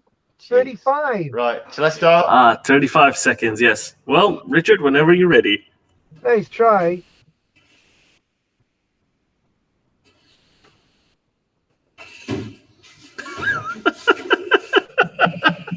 I am stuck already. Quite the headbang there. I can't believe you added a minute onto my best time. I forgot. What the hell is going on here? My butt. What are you talking about? Just so you know, Richard is 200 kilometers away. There we go. Timing starts now. Boom. Headbutt. Oh, I can see Richard on the feed. You don't actually feel the crashes, do you? Looking good, bud. As well. Can you feel the crashes, Richard? No. Wouldn't it be great if we could don't actually feel them, do you? That's what I'm saying. Full body. No. For those at home, we at Cyberselves do have a Tesla suit now, full body haptic suit. It'd be great to wear this every time Miro bumps into somebody. Like that. That would be incentive right into the maze. You don't even need that. You know, with an accelerometer inside of Miro, we could detect bumps and make them flash red on the operator side. That'd be quite But a I'm good talking idea, about wouldn't it? learning through pain. Because then, you're not actually something really aware right that away. you've crashed into anything. Certainly for the Yes. military too, right? He handled the chicane and the U-turn well. Yes, he did. Now Terminator Alley's next. Yeah, he's not doing bad, to be fair. Terminator Alley. I was expecting much. That's a great name. You've got to say hello to Wally, Richard. Hello. Oh, very nicely done there. Now it's a 180. 180 is difficult. I'm Aye. talking. Nobody's hearing me right now. He went through that excellently. And boom, 1 minute 22 seconds. Well, That is great timing. 1 minute 22. Place you solidly at third place, Richard. Excellent. Excellent. Thanks, Daniel. Slightly better than my first attempt. We'll reset your robot and we'll have you go through that again. I'm going to do it again. Of course. Oh. We give you up to 3 tries to go around the maze.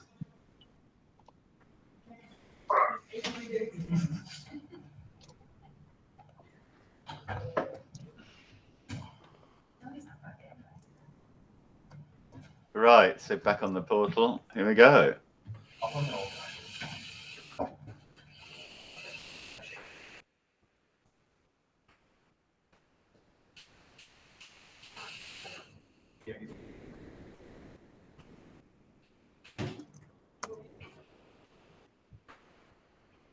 That first corner is quite tricky. It's the first judgment that you have to make about the robot's width. Yeah, that's true, isn't it? There we go. We've got Michael joining in as well. See, this is the funny thing. I was talking to you, Daniel. It wasn't being hilarious. Just for the record, I was being like some of my best work. In that I was philosophizing. Did you hear me talking about existentialism? Yeah, we heard all. Oh, okay, that was good. Did you hear me talking about how much I love Richard? We cut that out. It wasn't deemed appropriate. Luckily, we missed that bit. I was just talking about how I'm surprised he's doing so well, relatively speaking. Oh, really? Really? I believe you. I mean, you got to give it to him. Wales is the other side of the country, isn't it? 200 kilometers away. That's good Right, time. what's my time on that one? Great time, great time. What was that one? I've had times that are worse. 112. That's 10 112. seconds shaved off, Richard. I've had worse. The first go, Daniel, you big traitor. The first go, I was just experimenting and using the mouse and clicking around and putting the head round and all that. Honestly, I'm not going to forget the treachery of publicising that time. Careful, Richard. You know you are. Couldn't resist it. Couldn't resist. Thousands right now. Right. Shall I go again? I say this about the live stream. The material was too good. Everybody can see how many people are watching. And The time material starts. is too good. That is true. Well, done greatly to that first corner there. Ooh, He's all right. boom, headbutt. He does. You Richard, hear that? I did hear that one. you're thinking very linearly. Try to imagine more contouring. Find your racing line. Stick to it. Your daughter's a rower. Bring up this one. I've tried to be a bit too clever on this run. Oh, his daughter had a try earlier, and it was amazing. Really? It was Yeah, really honestly, good. She's been Yes. sent to bed with no supper for that. It was 35-second run. That's better than mine. But we also have, during the interview, we've had our best run yet. Our 3 best runs, I would say. So we had Josh from Sheffield. Yeah. His first run was 36 seconds. Jesus. Second run, 29. And on his third run, we clocked a 25-second run through the whole maze. Wow. Wow. Honestly, incredible work. That is incredible work. Right, look, I'm a minute. There we go. I'll stop there in a minute. Don't you want to crack a minute, Richard? Wouldn't just to say. No, under I'll a be minute. fine. I find it quite. Right now, you can't say under a minute. I need to go and have a lie down as it is, I think. You can't. We're interviewing you. That's very good, then, Mark. You've done a lovely job on the maze. It's lovely. It looks like a kind of microcrete plaster you've put on it or something. That's what we were going for. Yeah, exactly. That's what we've done. Or gray paint. It's really nice. It does look okay. It I looks gotta really say, good. credit Tony, because I was suspicious of the green floor, but I think the green floor on camera works. Yeah, It's very it green. Mhm. I mean, it's a very green. When you see it, Yeah. in live, it's. Have you had Claire trying it? Claire Asher. I don't know if Claire tried it. Claire might be watching. Claire, if you haven't tried it yet, please come and join us and give it a go. Yes.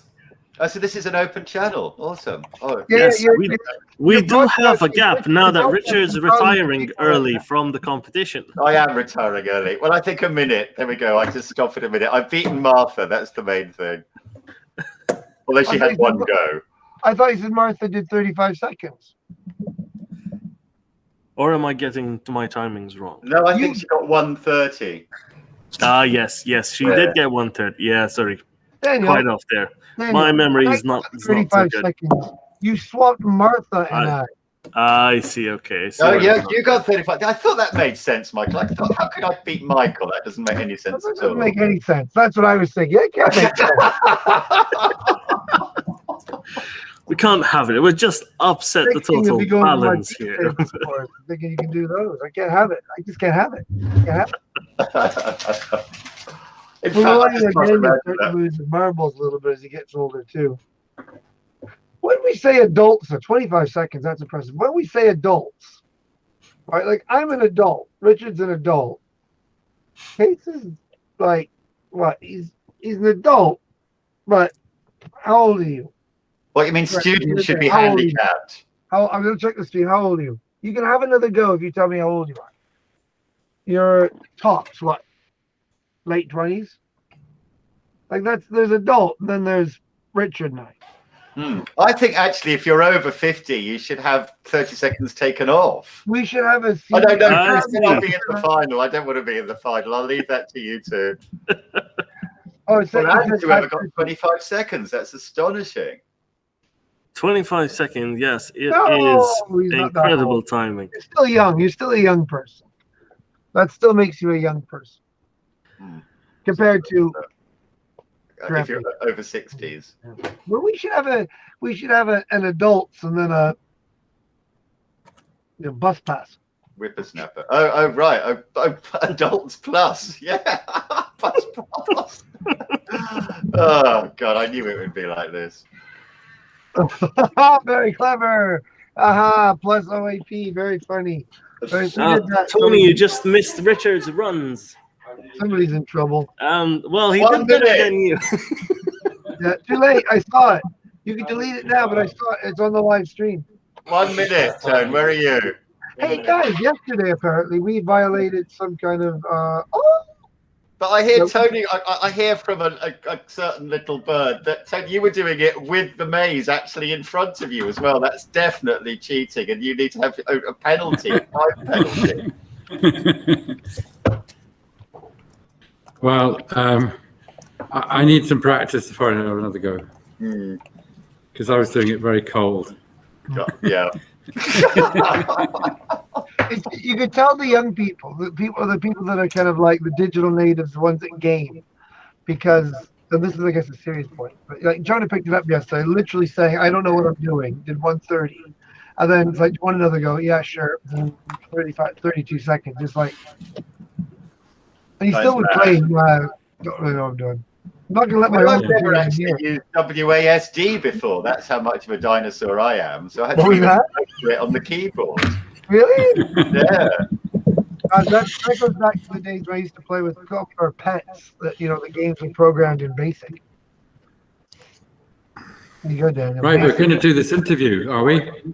Are we going to do stop the fun and start the interview moment? Is Melissa still around? Oh, is Melissa joining us? Yeah. Well, we definitely need to stop and then start. Melissa's son just did the Miro maze. Yeah.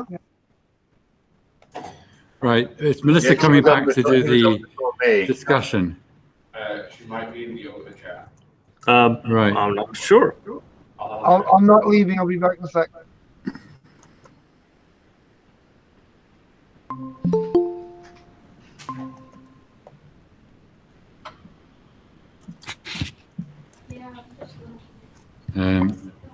Melissa, happy to Richard start. talk, that one. It's fine. I'll just go. Yeah. And button plummeted. Oh, she's there.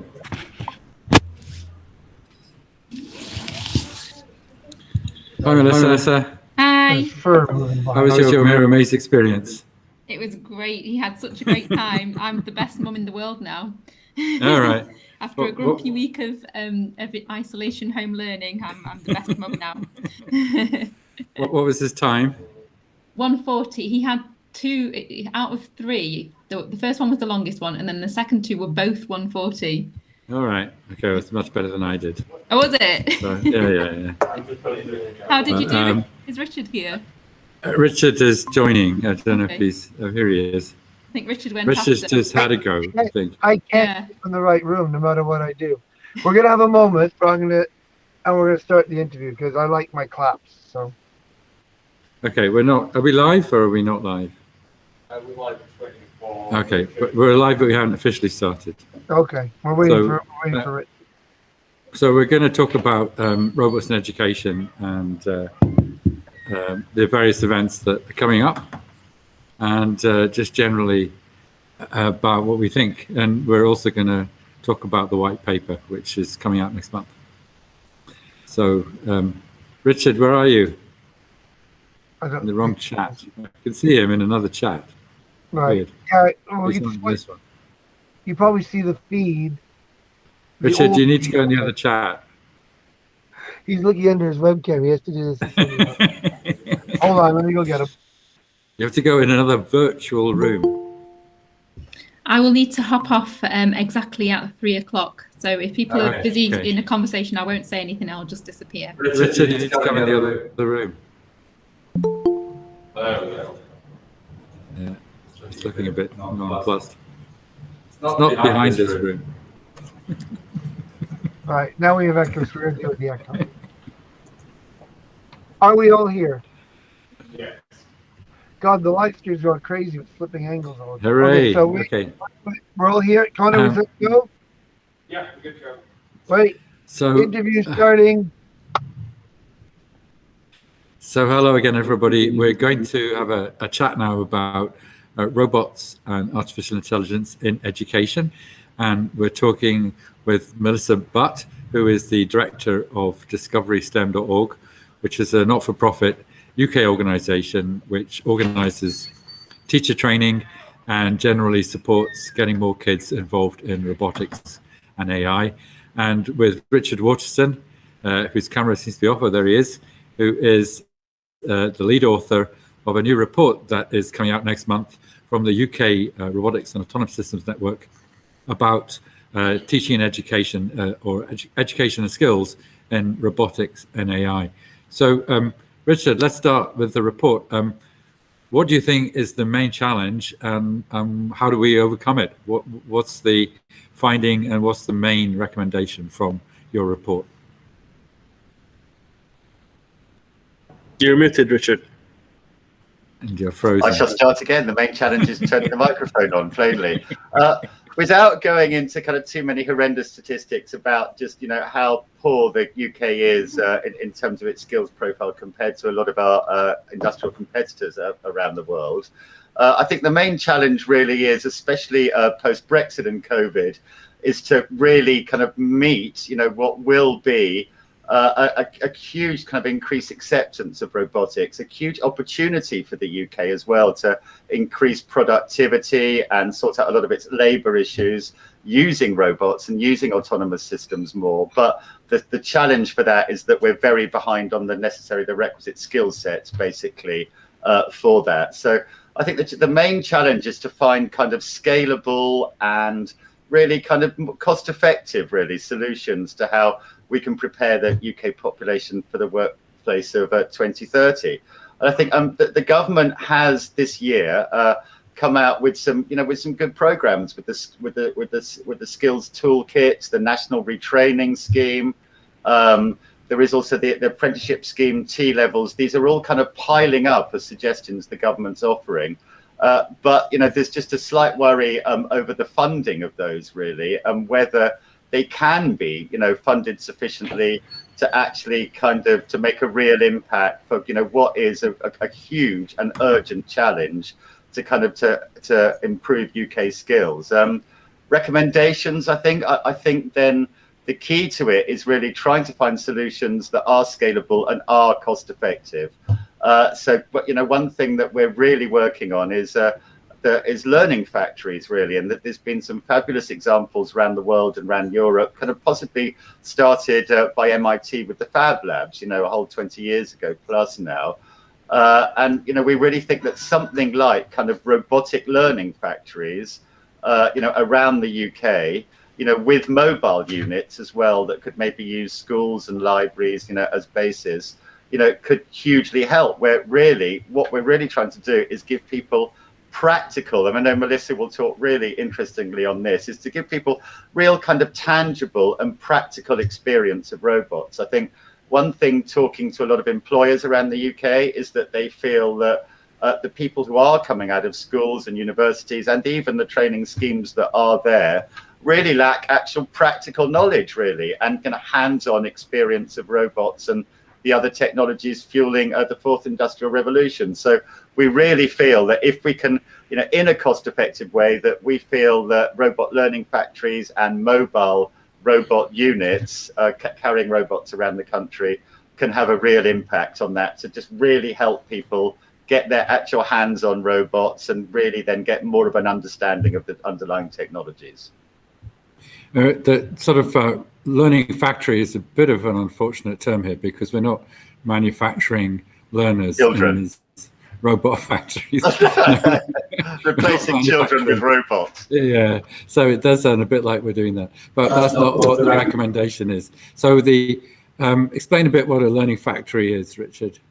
Well, it started basically in the States, again, the kind of idea of a learning factory. And the idea really is to have a kind of an agile, kind of flexible factory where students, where anyone, adults, people who are kind of retraining or have want to retrain, can actually go and meet and work with these technologies. So they're not just studying them in classrooms, but they're actually there. There's some fascinating examples in Germany, linked all the time to local universities, local kind of equivalents of chambers of commerce and kind of local manufacturing unions, that basically you've got these wonderful spaces, that we hope are starting to come in the UK a bit more with the Robotarium and things, and AMRC in Sheffield, of course, but these wonderful spaces where you can actually go and have real tangible experience on the technology that you will then use in the workplace. Yeah, so it's a factory in the sense that they're actually making things, and it's real industry, and you're going there and you're being part of it as a learner. So you are experiencing what it would be like to do that job, in a sense. Absolutely. And then, of course, local manufacturing companies, can then kind of feed into their local robot learning factories, suggesting, well, there's particular technologies we're interested in. And so then learners could, get used to those particular technologies. And, which I think, is something that the Scottish government at the moment is really working towards. And it's something we could learn lessons from throughout the UK. So let's bring Melissa in, because Melissa, you've been doing training around robots for quite some time now, and I think pioneering in this space. Where do you see it going, and what do you think as being the opportunities? How would you like us to push this forward? Do we need more robots that we can bring to schools, or do we need to do more teacher training? What would crack the puzzle? Well, my feeling is that it's a mixture of both, really. The teacher training is really important, because if you give schools fantastic robots, unless they really have that training and support in how to use them and how to make it relevant to the curriculum for young people, and how to really use it to help the young people develop the skills that are really needed for those jobs of the future, then it can't really go very far. But then if you flip it the other side, you can train teachers, give them loads and loads of training, and you can get them to start to work on online platforms. But unless young people are getting that hands-on real experience with robots, then they're not getting that full experience. And again, they're not really getting the skills that are needed for those jobs of the future. So my feeling is that you really do need both. And one barrier for schools at the moment is that they can't always get access to robots. So having that shared space is such a great thing. And I think Germany really do lead on that kind of thing. It's not just with the robot spaces that they're generating. They've been doing this a long time with things like you can just go and hire a BMW and pay as you go on the street. The next new prototype of BMW, you don't have to have your own car. You can just go and hop in one and have it for as long as you like. And I think it would be fantastic if the UK could learn from some of those strategies that countries like Germany have put in place. So do you see a kind of gap between, so there's a lot of good after school club type activities with robotics, and a lot of schools have these sort of robot line followers and simple robots to program. But there's a bit of a gap from there to the sorts of robots that people would encounter if they were working in robotics. Mm-hmm. And is that what we need to think about bridging? I think so. And so there's two things there. Not every school has an after-school club, and schools that do have after-school clubs, in a lot of schools, it tends to be something that parents pay for, which means that only a small amount of children are actually accessing that. Whereas what we really need is for all of our young people in all of our schools to be accessing it during the day as part of their curriculum, so that it's an ongoing thing. And then a lot of schools who have got these line following robots, or have some kind of, they have B-bots, or they have some kind of robots in the school, it tends to be, from my feeling at the moment, is that they get used a few times. There may be some schools that are really, really running a program, and that's what we've really tried to focus on with all of the teachers that we've worked with, giving them long-term curriculum so that they can make a long-term program from it. But there needs to be more of that, rather than schools just having some robots in the school that the children kind of play with, and just use the tech and play with it. That's really great to get them engaged and initially get them interested in robotics, but we want them to be developing coding skills, developing block coding skills, and then going on to develop programming languaging skills. We want them to learn C programming, we want them to learn Python, and to really understand how robots work.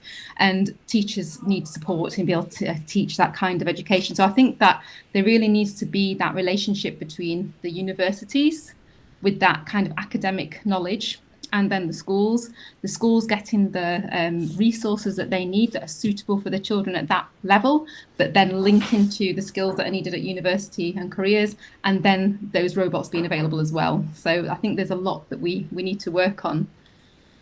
Yeah, I know you've got to go, Melissa, so just two quick questions. First of all, what age should we be targeting? Is it across all the age groups? Should the primary one kids be doing this? Yeah. And also, well, go on, try it.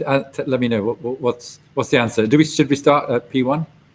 I think it can be at any age now, because the kinds of equipments that are out there now, there are very basic block coding kind of games that children can interact with pens and very basic robots from a very, very young age, that I've seen toddlers using.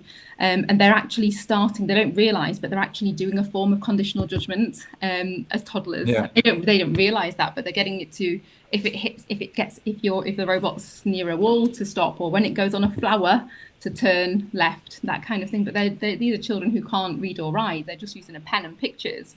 So I don't think that there's a particular, if you would have asked me last year, I would have said age 6 or 7. But now with all the new technologies that are coming out, I think that it can be accessed at an even younger age now.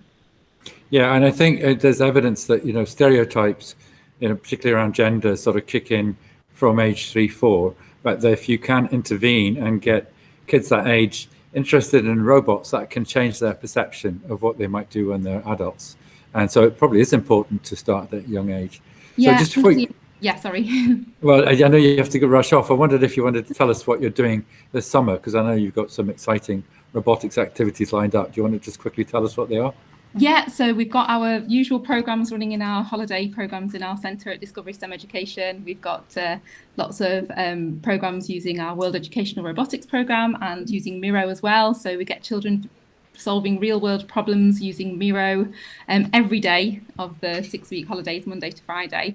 But we are also planning our 4th International World Educational Robotics event on the Saturday, the 24th of July, which we expect to be a hybrid event with the highest attaining UK children who've been studying this programme in their schools over the last few years, the highest attaining children from each UK school, and then the highest attaining children. They will actually be on site, and we're really hoping that it's going to be somewhere based at the Sheffield University. It's usually at the Octagon Centre. And then there'll also be children attending from China, Mexico and Turkey online, doing the same challenges at the same time. And that's all going to be happening in July. That's something that we've been doing for a few years, but this year it's going to be slightly different, and it's going to be a hybrid event. And instead of our international students coming over, they're going to be joining us online. So that should be interesting. Well, it doesn't sound like you're going to get much of a summer holiday, Melissa, but a busy and active summer ahead.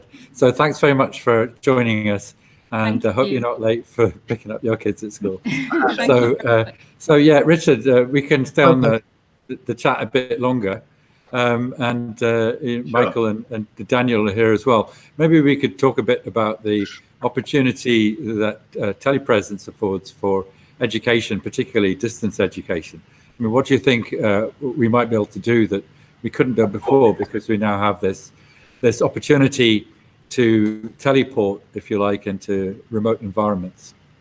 Well, before Daniel will obviously talk in far more detail about it than me, I would say as well that I think another kind of major plank in how we just familiarize people and try and give people a kind of a better understanding generally of the technologies here is not only with kind of physical interaction with robots, but also using the kind of highest possible end of, digital resources that we can really to involve people in robotics. And of course, we've got a whole generation who, although it's often just kind of through a facility with smartphones but gaming as well, how could very easily, if we can actually create, really seriously good resources that are comparable to that of gaming and things, then I think that's another way we can really kind of pull people in. And telepresence is obviously then a really exciting way we can do that, I think, with just really using technology to kind of shock and awe people slightly, to then really want to participate in it and really get the volition,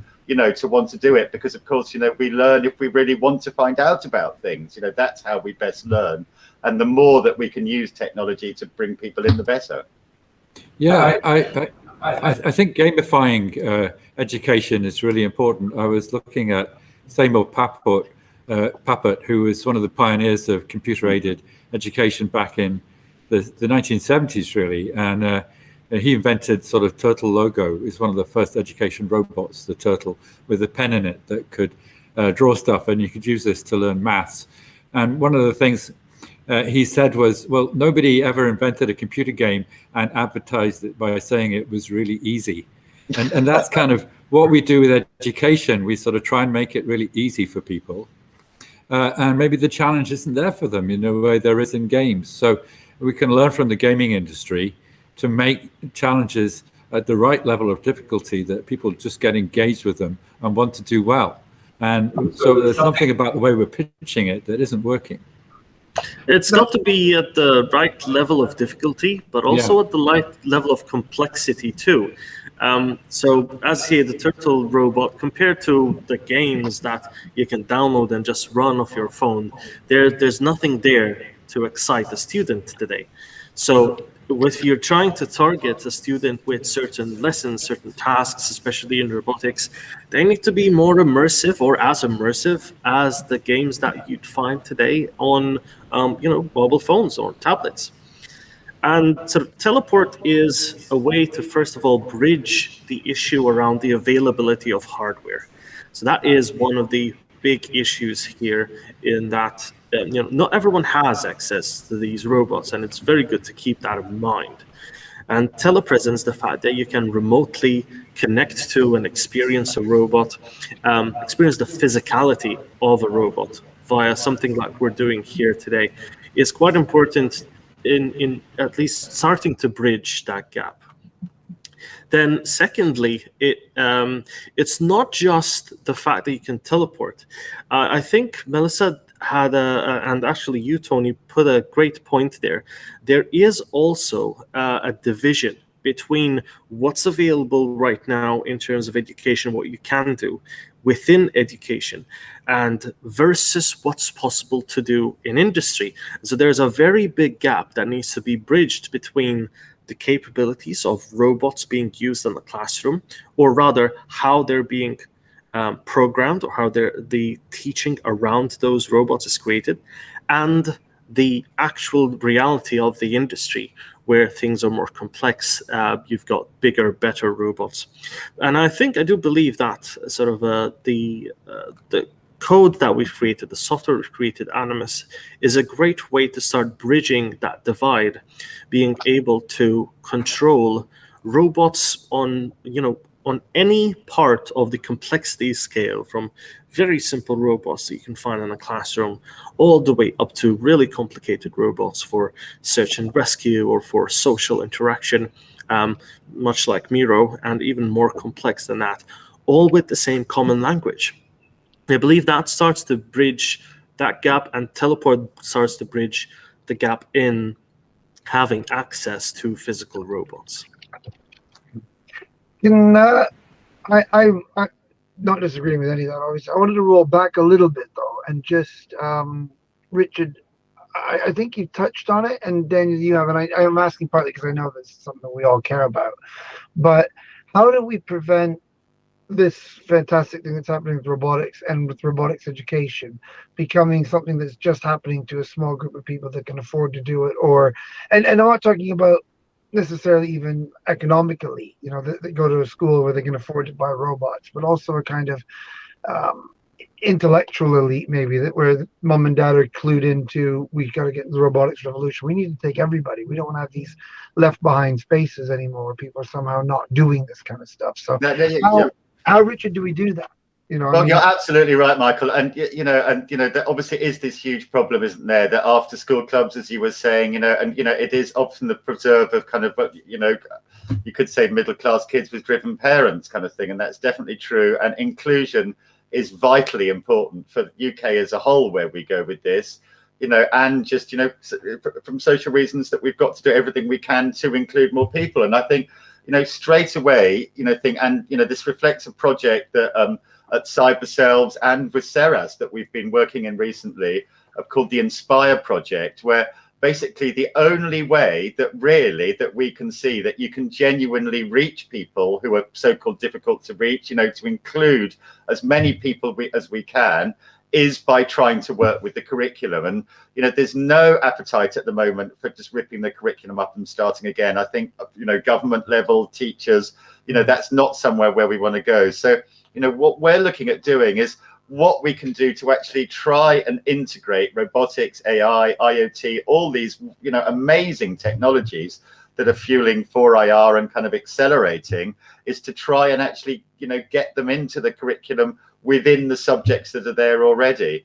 That there's no reason. I mean, so Daniel, for instance, has built an absolutely incredible simulator, where we used the Mars Perseverance robot, that we took to schools that can then be used in computer science lessons, physics lessons, to talk about forces and things, maths lessons, and then try and do what we can to kind of help bring an awareness of these technologies to people who otherwise might not meet them in their life. A short question. There might not be an appetite for ripping up the curriculum and starting again, and I understand why, with everything else going on, pandemic and government not changing stuff. Do we need to? Well, a lot of people would say yes, that really it's appalling, isn't it? Or it's, let's say, at least extremely surprising that these technologies that are hugely affecting kind of domestic and work life at the moment, all our lives, aren't in the curriculum. So you go through the whole thing without actually studying robotics or AI as subjects, and there are some kind of quite kind of siloed science subjects maybe that don't need to be studied kind of separately anymore. That's obviously a huge issue in itself. But at the least we can do, a bit like we were talking about earlier with what we can do on a kind of macro scale in the UK, is that maybe just accept that the funding isn't going to be there for the kind of massive programs that other countries have gone down, or that are really necessary to kind of drag us up to where we want to be in 8-10 years time. But nevertheless, let's just be realistic and practical about it and actually work with what's there. So we can work with the curriculum by trying to integrate these resources into current lessons, and we can work with the kind of government schemes that are out there by offering these kind of affordable and scalable alternatives. That's a very good answer. Yeah, I think there is a big problem in that although there is design and technology as a course, it's kind of, as Richard said, siloed off from the sciences, which are physics, chemistry, biology, and for that matter, maths and computer science. And electronics isn't really taught in our schools, and that's the foundation for all of this. These pieces of tech that we're talking about. So it's not just robotics that there's a challenge. It's Internet of Things, anything around computing hardware and modern technologies really relies on a basic understanding of electronics, which we're not teaching in schools. But I think the positive thing about robotics is that it crosses over all these different topics. So you can, within robotics, learn about electronics and also aspects of maths and even biology. So it has this possibility of being an integrator. I totally agree there, Tony. In fact, that is what we were doing, as Richard mentioned, in the Inspire project. At the end of it all, really what it boiled down to, AI, IoT, robotics, it boiled down to these sort of 3 steps, sensing, deciding, and then acting. Acting being, of course, in the realm of robotics, but then IoT being in the realm of sensing and AI in the realm of deciding. So it is exactly as you say, robotics is a great way to combine all of these different subjects and touch on a lot of different subjects at the same time. Well, I think, guys, we should probably wrap this up, but maybe we could just say a little bit about what we're doing later in the summer, because I know there's something quite exciting coming up in a trip to Miami. Does somebody want to fill in what we're doing there and why? I've forgotten about that. Yes, we have a very, very exciting trip coming up for the semifinals of the Anna Avatar X Prize. We are team 1 of 38 teams participating in the semifinals from a starting cohort of, what was it, Michael, 78? 90 some, I thought, but then it was cut down to 70 some, I think. We're doing all right. Yes, we're doing all right. But yes, we're currently preparing our new robot, the Tiago. Shout out to PAL, who have been very cordial in providing us access to this robot, and to the University of Sheffield, which we're working with to develop this driver for the competition. And we'll be putting out more videos on YouTube, I guess, as we get closer to the semi-final. Although maybe we want to keep some of this top secret from our competitors. No. We love showing off, right? It goes back to the conversation we had with Colin. Who was it? Right. No, earlier in the week, when that thing about roboticists, we like showing off when we get together, like wizards in the Harry Potter world. We can't help but show off when we get together. So we want a chance to show off and show everybody all the great stuff we can do and how we can do it on different robots. Great, cool. Well, thanks so much, guys, for joining the chat. And we've got another day, or I should say evening, of Miro Maze tomorrow, when we'll be bringing together some of the top scorers, the people with the fastest times, and giving them a chance to win a fantastic prize, I think, of an Amazon voucher. I think we're also going to have some school kids competing as well, and we're going to have an interview with Kate Devlin, who is the author of a book about, I think, how can I put this, falling in love with robots. And she'll be talking about robot ethics and, I guess, our future with robots. And that will be about 6:15 tomorrow evening. So we'll be starting slightly later at 5 o'clock and running through until 8 o'clock in the evening.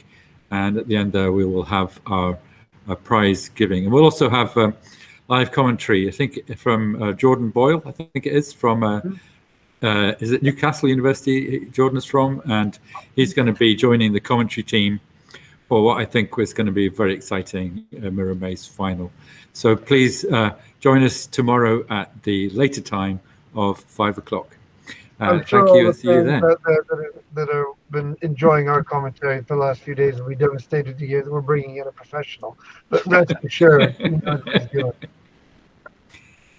Great, okay, so see you all then. Take care, bye-bye. Bye.